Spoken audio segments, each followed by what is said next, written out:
नमस्कार मित्रांनो, मराठी क्राईम स्टोरीमध्ये आपलं स्वागत आहे. ही सत्य घटना आहे उत्तर प्रदेशच्या कुशीनगरमधून.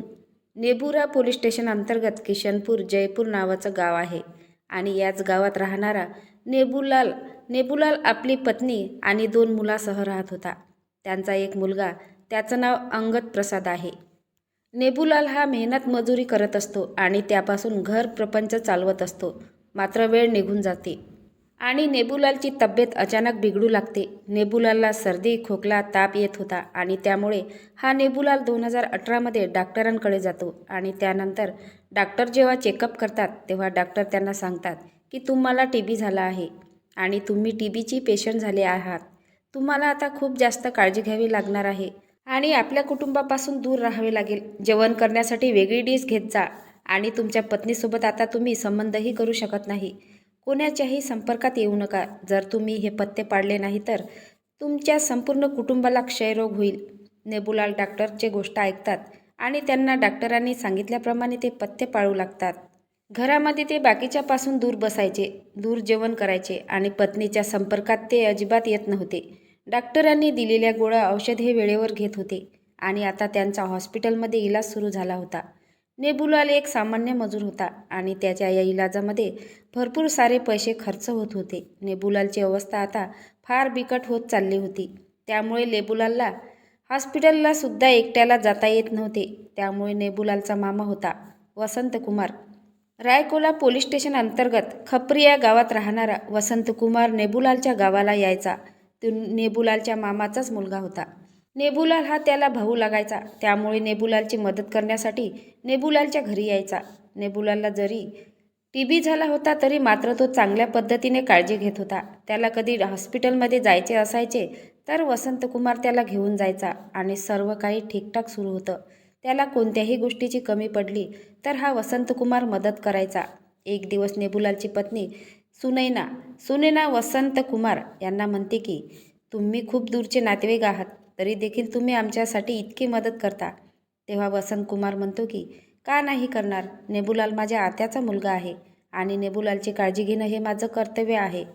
अशा प्रकारे सुनैना आणि वसंत कुमारमध्ये बोलणं चालणं सुरू होतं आणि वसंत कुमार सुनैनाला वहिनी म्हणून हाक मारतो. हा वसंत कुमार सुनैनाला विचारतो की नेबुलालला TB झालेला आहे आणि डॉक्टरांनी सांगितलेलं आहे की तुझ्या पत्नीसोबत संबंधात राहू नको आणि बऱ्याच दिवसापासून नेबुलालला TB झालेला आहे. मग डॉक्टरांनी सांगितल्याप्रमाणे तुम्ही पथ्य पाळता का? तुम्ही नेबुलालच्या जवळ जाता का? तेव्हा सुनैना म्हणते की काय करणार, जर मी नेबुलालच्या जवळ गेली तर मला देखील आजार होईल. जर मला आजार झाला तर एवढे सर्व पैसे आम्ही कुठून आणायचे? इलाज करण्यासाठी आता आमच्याकडे पैसे देखील नाही. सर्व पैसे आमचे संपत चाललेले आहेत. तेव्हा वसंत कुमार सुनैनाला मनातली गोष्ट ओळखतो आणि वसंत कुमार सुनैनाला म्हणतो तुम्ही काळजी करू नका. तुम्ही तुमच्या पतीच्या संपर्कात येऊ शकत नाही, मात्र माझ्या संपर्कात येऊ शकता आणि जे तुम्ही नेबुलालसोबत करता ते तुम्ही निसंकोचपणे करू शकता. सुनैनाला कदाचित हेच पाहिजे होते. सुनैनाला कसलीही अडचण नव्हती. सुनैना देखील या लेवलची स्त्री होती असं म्हणायला काही हरकत नाही. तिथून पुढे नेबुलालच्या मामाचा मुलगा वसंत कुमार आणि नेबुलालची पत्नी सुनैना यांच्यामध्ये लपून छपून संबंधास सुरुवात झाली होती. वसंत कुमार नेबुलालची काळजी घेण्यासाठी तिकडे आपल्या गावावरून नेबुलालच्या घरी यायचा. नेबुलालला हॉस्पिटलमध्ये घेऊन जायचा. त्यांची सर्व प्रकारे मदत तो करायचा. मात्र कधी रिपोर्ट दाखवण्यासाठी वगैरे मार्केटला जाण्याच्या बहाण्याने नाटक करून नेबुलालची पत्नी सुनैनाला आपल्या बाईकवर बसवायचा आणि तिला घेऊन जायचा. त्यांच्यात हे संबंध सुरू झाले होते. नेबुलालला या गोष्टीची कोणतीही काही खबर नव्हती आणि कल्पना देखील नव्हती. तिकडे नेबुलाल आपल्या जीवनाची शेवटची लढाई लढत होता आणि शेवटी 2023मध्ये नेबुलालचं या आजारामुळे दुःखद निधन झाले. जेव्हा नेबुलालचे निधन झाले तेव्हा सुनैना खूप जास्त रडत होती. सुनैना म्हणत होती की आता माझा पती गेला, माझं कुटुंब कसं चालणार, माझा आधार कोण राहणार? तेव्हा वसंत कुमार सुनैनाला धीर देत होता. वसंत कुमार म्हणत होता की मी तुमची मदत करत होतो आणि इथून पुढेही मी मदत करेल. तुम्ही टेन्शन घेऊ नका. तुम्ही मला पती समजलं तरी चालेल. आणि अशा प्रकारे सुनैनाचा पती गेला. सुनैना आपल्या पतीलाही विसरून गेली, पण पती असतानाही ती वसंत कुमारच्या संबंधात होती आणि इथून पुढे वसंत कुमार आणि सुनैनामध्ये संबंध बनवण्यासाठी आता कोणाचाही अडथळा राहिला नव्हता. वसंत कुमार हा कशाच्याही निमित्ताने यायचा. जेव्हा कधी सुनैनाचे मुलं शाळेत वगैरे गेलेले असायचे तेव्हा तो वसंतकुमार तिच्या घरी यायचा आणि त्यांचा कार्यक्रम चालत असायचा. हळूहळू वेळ निघत असते. आता 26 नोव्हेंबर 2025चा दिवस होता. वसंतकुमार हा संध्याकाळच्या वेळी सुनैनाच्या गावात आला होता आणि त्या गावामध्ये ऊसाचं शेत होतं आणि त्या ऊसाच्या शेतामध्येच संध्याकाळच्या वेळी वसंतकुमारने सुनैनाला भेटण्यासाठी बोलावून घेतलं होतं. सुनैना त्याला भेटण्यासाठी गेली. सुनैना आणि वसंतकुमार त्या ऊसाच्या शेतामध्ये संबंध बनवले आणि ते सर्व करून झाल्यानंतर वसंतकुमार आपल्या मार्गाने तेथून चालला गेला आणि सुनैना आपल्या मार्गाने गेली. मात्र आता रात्रीचे 9 वाजत आले होते तरी देखील सुनैना ही आपल्या घरी पोचली नव्हती. म्हणून सुनैनाचा मुलगा होता 12-13 वर्षाचा अंगद कुमार विचार करतो की आई नक्की गेली कुठे. रात्रीचे 9 वाजले. सुनैनाचं वय 40 वर्ष होतं. मुलगा शेजारी पाजारी इकडे तिकडे विचारू लागतो आणि माझ्या आईला बघितलं का? मात्र कोणालाही त्याच्या आईबद्दल काहीही माहीत नसतं. शेवटी मुलगा 1-2 तास इकडे तिकडे बघितल्यानंतर निराश होतो आणि आपल्या घरी येऊन झोपून जातो. 26 नोव्हेंबर 2025च्या दिवशी सुनैना घरी आली नव्हती. आता 27 नोव्हेंबर आली होती आणि 28 तारीख आली. 29 नोव्हेंबर 2025 सुरू झालं होतं. मात्र सुनैना ही घरी आलीच नव्हती. म्हणून या अंगद कुमारला पूर्णपणे भीती वाटू लागली होती की नक्की आईसोबत काय झालं असेल, आई कुठे गेली असेल. अखेर 29 नोव्हेंबर 2025 रोजी अंगद कुमार नवरंगीच्या पोलीस स्टेशनमध्ये जातो आणि आपली आई हरवल्याची तक्रार नोंदवतो. माझ्या आईचं वय 40 वर्ष आहे, नाव सुनैना आहे. ही 26 नोव्हेंबर 2025च्या संध्याकाळपासून गायब झाली आहे. तिचा कोठेही काही लोकेशन नाही. तिचा कॉल लागत नाही आणि मी सर्वत्र तिचा शोध घेतला. सर्व नातेवाईकांना वगैरे कॉल केला, मात्र ती सापडत नाही. आता पोलीस देखील मिसिंग रिपोर्ट दाखल करतात आणि त्यांचं काम सुरू होते आणि थाना अध्यक्ष दीपक कुमार सिंग आपल्या टीमसोबत सुनैनाचा तपास करू लागतात. सुनैनाचा विविध प्रकारे सुनैनाचा तपास लावत असतात. सुनैनाचा मोबाईल नंबर वगैरे सर्व लोकेशन वगैरे ट्रेस करण्यात येते. इकडे तिकडे तिला शोधतात, मात्र सुनैनाचा पत्ता लागत नव्हता. थाना अध्यक्षांना वाटते की सुनैनाचा पती बरेच दिवसापासून निधन झालेले होते, त्यामुळे सुनैना कदाचित कोणासोबत पळून गेली असेल असे त्यांना शंका येत होती. मात्र सुनैना आता कुठे आहे हे त्यांना माहीत नव्हतं आणि जे सुनैनाचा मुलगा होता अंगद प्रसाद पोलिसांना विचारायचा की काही समजले की नाही. तो पोलीस स्टेशनमध्ये सतत चक्रा मारायचा. आता पोलिसांनाही काही पुरावा सापडलेला नसायचं, तर पोलीसही त्यांचं काम करत होते. जेव्हा पोलीस सुनैनाचा मोबाईल ट्रेस करतात तेव्हा लास्ट कॉल वसंतकुमारसोबत झाला होता. अंगद प्रसादला विचारतात की वसंतकुमार कोण आहे. तेव्हा अंगद प्रसाद पोलिसांना सांगतो की वसंतकुमार हे माझ्या वडिलांच्या मामाचा मुलगा आहे आणि ते नात्याने माझे काका लागतात. शेवटी पोलीस 26 दिवसानंतर 21 डिसेंबर 2025 रोजी वसंतकुमार यांना उचलतात आणि पोलीस स्टेशनमध्ये घेऊन येतात. पोलिसांची चौकशी सुरू होते. वसंतकुमार यांना विचारण्यात येतं. वसंतकुमार सांगतो की मी नेहमीच सुनैनाला कॉल करायचो, ती नात्याने माझी वहिनी लागायची. माझ्या आत्याचा मुलगा त्याचं निधन झालं होतं, मी त्यांना मदत करत असतो. बाकीचं काहीही मला माहीत नाही. मला काहीही सांगितलेलं नाही ती कुठे गेली. अशा प्रकारे तो पोलिसांना सांगून मोकळा होतो. मात्र पोलीस जेव्हा सुनैना आणि वसंतकुमारचं लास्ट लोकेशन ट्रेस करतात तर त्या नागोच्या गावातील ऊसाच्या शेतामध्ये दाखवत होते. दोघांचे लोकेशन हे एकाच ठिकाणी होते. तेव्हा पोलीस वसंतकुमारला सक्तीने विचारण्यास सुरुवात करतात. त्याला जेव्हा मार बसू लागतो तेव्हा वसंतकुमार बोलू लागतो. आपली संपूर्ण कहाणी पोलिसांना सांगू लागतो.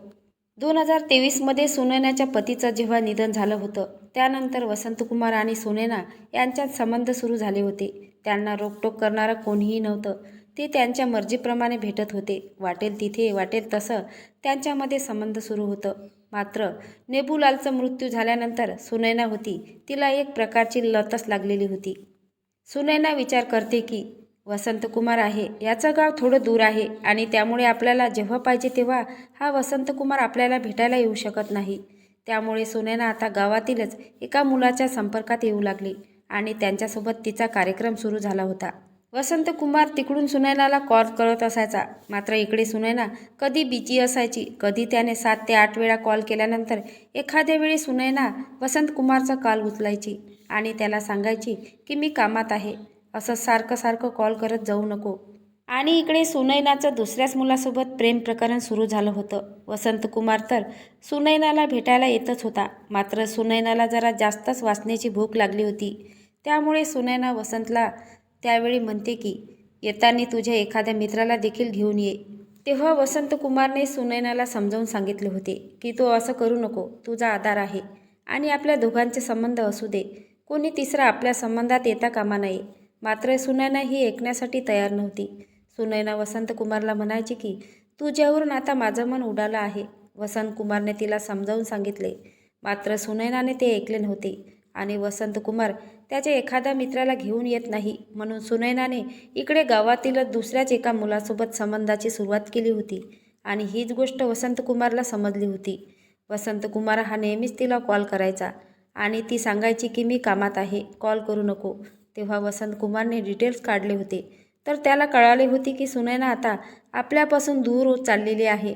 आता कदाचित ही आपल्याला सोडून देईल आणि याच गोष्टीचा वसंतकुमारला खूप राग येतो. तो विचार करत होता की हिचा पती आजारी होता तेव्हा मी खूप काही केलं, मी निसंकोचपणे यांची मदत केली, मात्र सुनैना मला तिच्यापासून दूर करत आहे. ही गोष्ट वसंतकुमारला पटत नव्हती. वसंतकुमार जेव्हा जेव्हा तिला म्हणायचा की मी तुला भेटायला येऊ का, तेव्हा सुनैना नको म्हणायची, कारण तिचं गावामध्येच प्रेम प्रकरण सुरू झालं होतं. वसंतकुमार कसंबसं करून 26 नोव्हेंबर 2025च्या दिवशी त्या गावाच्या ऊसाच्या शेतामध्ये येतो आणि सुनैनाला कसंही करून ऊसाच्या शेतामध्ये बोलावून घेतो आणि त्या ठिकाणी गेल्यानंतर त्यांच्यामध्ये संबंध बनतात आणि त्यानंतर हा वसंतकुमार सुनैनाला म्हणतो की माझ्यासोबत संबंधात असताना तुला दुसऱ्याची काय गरज आहे.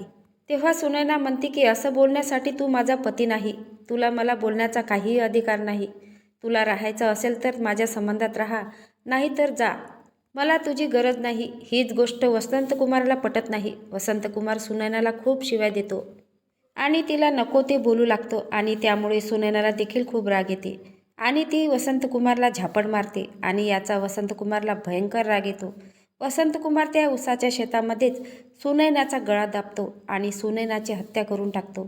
त्यानंतर सुनैनाचा मोबाईल स्विच ऑफ करून त्या ठिकाणावरून फरार होतो. 26 नोव्हेंबर 2025ची ती घटना होती. त्यानंतर सुनैनाचा मुलगा 12-13 वर्षाचा अंगद प्रसाद आई घरी आली नाही म्हणून इकडे तिकडे शोधत होता. शेवटी 3 दिवसानंतर त्याने पोलीस स्टेशनमध्ये जाऊन तक्रार केली होती. शेवटी पोलिसांनी 26 दिवसानंतर 21 डिसेंबर 2025च्या या प्रकरणाचा उलगडा केला होता. वसंतकुमार जेव्हा ऊसाच्या शेतामध्ये पोलीस घेऊन गेले तेव्हा त्या ठिकाणी सुनैनाचं मुंडकं दिसतं. 26 दिवसात तसं पण काय शिल्लक राहणार होतं, सर्व काही कंकाल आणि हाडे शिल्लक राहिलेलं होतं. सुनैनाचा मुलगा अंगद प्रसाद याने साडीवरून चप्पलावरून आपल्या आईची ओळख पटवली. त्यानंतर डोक्याचे केस, चप्पल, हाडे हे DNA सॅम्पलसाठी पाठवण्यात येतात. वसंतकुमार विरुद्ध गंभीर कलमांतर्गत गुन्हा दाखल करण्यात आला आणि त्याला जेलमध्ये पाठवण्यात आले आहे. सुनैनाचे 2 मुले आता अनाथ झालेले आहे. अनैतिक संबंधामुळे संपूर्ण संसार उद्ध्वस्त झाला. तुम्हाला या घटनेबद्दल काय वाटते नक्की कमेंट बॉक्समध्ये सांगा. नवीन असाल तर चॅनलला सबस्क्राईब करा, लाईक करा. भेटूया पुढल्या व्हिडिओत. जय महाराष्ट्र.